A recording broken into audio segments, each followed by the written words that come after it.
tell me about the high school student. What should they do to High, do what you've been doing?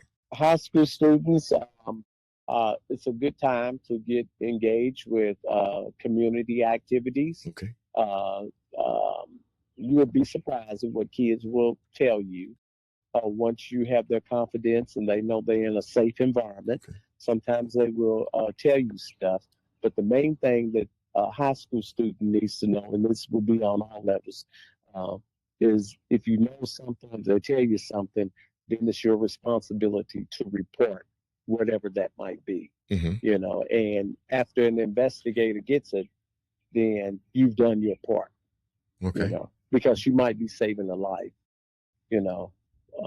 You that's what I would say to a high school. Hmm. To a college student, this is a field that you really have to have passion for, Okay. uh, because it is really it can be a tough times.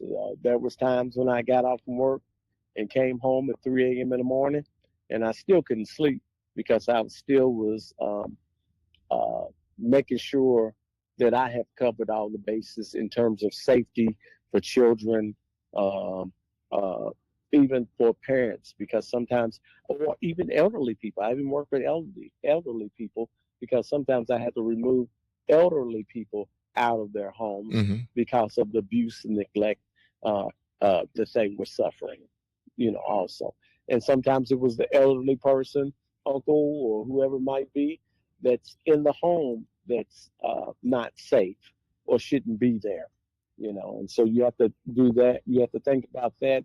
And then you also have to think about AMAC parents. In other words, um, usually mothers of that's been abused have a tendency and a pattern sometimes to put their kids in the same position that they in. Okay. Now they'll say, "I'll never let that happen to my kid," but sometimes it does, and it's the exact same thing that you've gone through. So you should know a little more because you've already been through that. Hmm. And then, parents will say, "Well, I came out okay." And I'm like, "I don't know if it's true or not, Yeah. that you're okay, So that's what I would tell them is to be aware. And if something doesn't set right in your gut, most of the time it's not. Okay. That's what I would say to them. But like in terms of education, yes, we need more social workers. We need more educators. Um, we need more clinicians to come into the field to help us to do the work. Now, Kentucky is one of the highest level of abuse and neglect cases uh, in the whole country. Oh, wow. So I investigate at least uh, 500 cases a Okay. year. Okay. So that's pretty huge. That's a lot.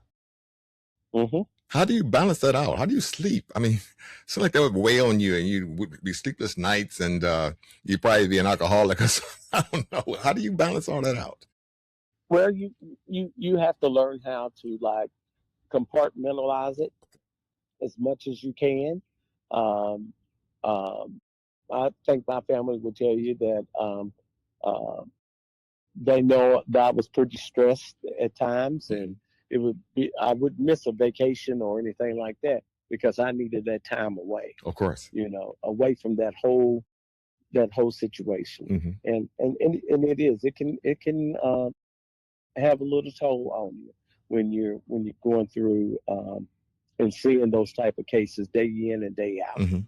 Because we were also on call, so that means if something really went bad, then you had to get up out of your bed and go to it.